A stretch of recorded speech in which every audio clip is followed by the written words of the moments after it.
आंवला नवमी का पूजन आपको करना आता है। व्रत करने वाली माताएं व्रत करती है, आंवले के पेड़ के नीचे जाकर पूजन करना, भोजन करना, आंवले का वृक्ष की छाया में बैठना, उस दिन किसी को अपशब्द ना कहना, आंवले की पूजन कर कर अपनी झोली को पसार कर चीटी उंगली और अंगूठे से आंवले की छाल को थोड़ा सा पल्लू में गिरा लेना, उस छाल को ले जाकर अपनी बरकत में, अपनी अलमारी में, अपनी तिजोरी में रख देना। ये आंवला नवमी की पूजन का विधान है। संपदा की, जिस व्यक्ति को रोग सताता ही रहता है, सताता ही रहता है, बीमारी आती रहती है, जा ही नहीं रही होती है, तो उसको कुछ नहीं करना चाहिए। आंवले के वृक्ष के नीचे आंवला नवमी के दिन दूध चढ़ा देना चाहिए, फिर बीमारी दूर हट जाती है, व्यक्ति बीमार ही नहीं पड़ता। जिसको निमोनिया हो, श्वास की बीमारी हो, दमे की बीमारी हो, किडनी और लीवर से जुड़ी हुई बीमारी हो, उसके लिए सबसे अच्छी चीज है हमारा, चलने में हापड़ी भरा जाए, चलने में दम भरा जाए, तो आप आंवले के वृक्ष के नीचे दूध चढ़ाओ आंवला नवमी के, काया ठीक हो, रोग मुक्ति के लिए, कार्य सिद्धि के लिए, लक्ष्मी के लिए आंवला का वृक्ष उत्तम माना गया। आज ही का दिन है आंवला नवमी का। महाराज किसी ने बता दिया कि इसकी अल्पायु है, इसकी उम्र कम है, इसको ये बहुत बड़ी बीमारी होगी और एक्सीडेंट होगा और ये होगा वो होगा, ये वाली अंगूठी पहनो, ये वाला नक पहनो, ये चीज पहनो, बिल्कुल नहीं। तुम्हारी मर्जी पड़े तो पहनना, लाखों रुपए खर्च करो और मालूम पड़े फल ना मिले, तो एक काम जरूर करना। आज के दिन हाथ में कुंकू लगाकर, कुंकू को लगाने के बाद अपनी माताजी से कहकर उस बच्चे के हथेली पर स्वस्तिक बनाकर आंवले के वृक्ष पर छापे 5 लगवा दीजिए। वो बच्चा कभी अल्पायु नहीं मर सकता, उसकी उम्र में वृद्धि होगी। उम्र कम नहीं हो सकती, उम्र बढ़े।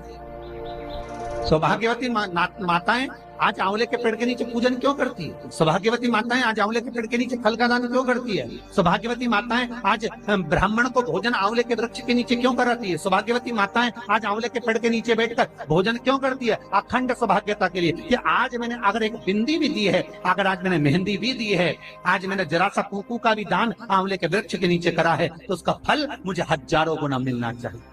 मेरा सौभाग्य अमर होना चाहिए, अजर होना चाहिए। आज भी हमारी विष्णु पुराण, आज भी हमारी स्कंद पुराण, आज भी हमारी पद्म पुराण, भागवत पुराण आज भी कहती है कि आंवला नवमी का किया गया पुण्य, आंवला नवमी का किया गया दान, आंवला नवमी के दिन किया गया सत्कर्म खाली नहीं जाता। अर्थात जैसे जरा सा जल का सिंचन करने पर वृक्ष फलीभूत हो जाता है, उसमें ढेरों फल लग जाते हैं, उसी तरह हमारा किया गया दान पुण्य सत्कर्म, अगर हमने 1 रुपए का भी दान दिया, गौ माता के निमित्तार्थ, मंदिर के निमित्तार्थ, वृद्धाश्रम के निमित्तार्थ, भोजन के निमित्तार्थ, हमने कुछ भी लगाया है, आपने गाय को भी रोटी दी है, आपने किसी ब्राह्मण को भोजन कराया है, आपने आज आंवले का दान करा है, किसी सौभाग्यवती नारी को एक फल तक दिया है, तो वो तुम्हें मिलेगा, 1000 गुना होकर मिलेगा। आज ही का दिन है महाराज, अक्षय नवमी। विष्णु पुराण कहती है, स्कंद पुराण कहती है, मान लो कोई आंवले का पेड़ आपने लगाया, बहुत बड़ा हो गया, उसमें फल नहीं लग रहा है, वो फलित नहीं हो रहा, बहुत बड़ा हो गया, उसमें एक फल नहीं लगा, तो किसी पवित्र नदी का, गंगा, यमुना, सरयू, नर्मदा, क्षिप्रा, मंदाकिनी, गोदावरी, किसी पवित्र नदी का जल आपके पास में हो, तो आज आंवला नवमी के दिन जो फल नहीं रहा हो, वृक्ष जिसके अंदर आंवले ना लगते हो, आंवले का वृक्ष बहुत बड़ा हो गया, फलित नहीं हो रहा, आज ही के दिन एक कटोरी में जल लेकर नारायण नारायण और शिव का स्मरण कर कर उस पेड़ के नीचे डाल दिया जाता है, तो वो पेड़ जो है, वृक्ष जो है, वो फलने लगता है, उसमें फल लगना चाहिए।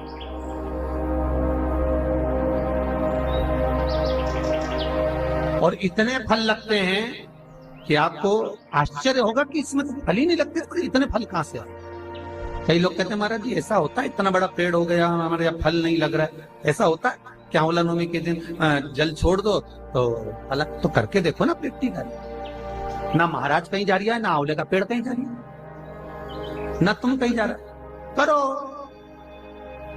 पूरे पंचांग के अंतर्गत 2 तिथियां ऐसी होती है जिसमें जो दान पुण्य सत्कर्म भजन कीर्तन स्मरण किया जाता है वो कभी समाप्त नहीं है।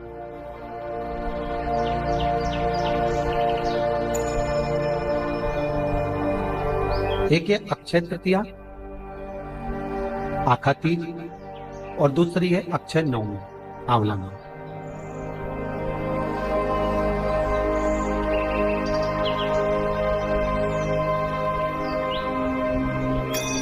ये 2 तिथि ऐसी हैं कि इन तिथियों में किया गया पुण्य, इन तिथियों में किया गया दान, इन तिथियों में किया गया सत्कर्म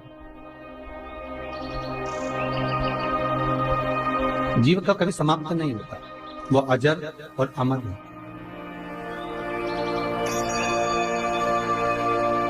कथा में पहले भी कहा कार्तिक मातम में कि आज ही के दिन भगवान नारायण आंवले के वृक्ष के ऊपर नयन बंद कर कर बैठते हैं और 33 कोटि देवता उनको जगाने के लिए, 33 कोटि देवता उनको रिझाने के लिए सामने आकर निवेदन करते, विनती करते।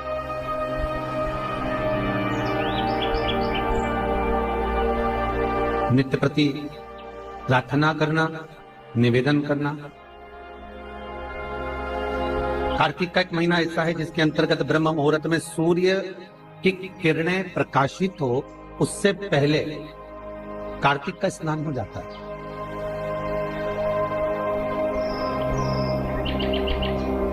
सूर्य की किरणें पड़े उससे पहले कार्तिक स्नान करने वाले को कार्तिक स्नान कर लेना चाहिए।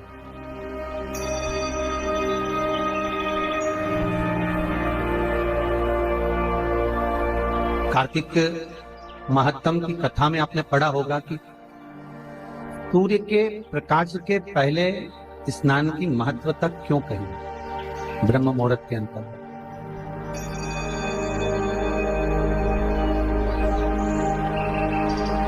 महाराज कार्तिक महत्तम की कथा कहती है, श्रीमद् भागवत कथा कहती है कि 33 कोटि देवता ब्रह्मा जी के साथ में भगवान नारायण के पास में आंवले के, क्योंकि क्षीर सागर भगवान शयन कर रहे हैं, देवता वहां नहीं पहुंचे क्योंकि कह कर गए मैं विश्राम कर रहा हूं। सारा कार्यभार भगवान को देकर शंकर भगवान के हाथों में सौंप कर भगवान नारायण तो भगवत आनंद में सुख पाने के लिए विश्राम करने चले। भगवान विष्णु ने जो पृथ्वी का कार्यभार शंकर भगवान को सौंपा तो शंकर भगवान ने वो कार्यभार माता पार्वती को दे दिया।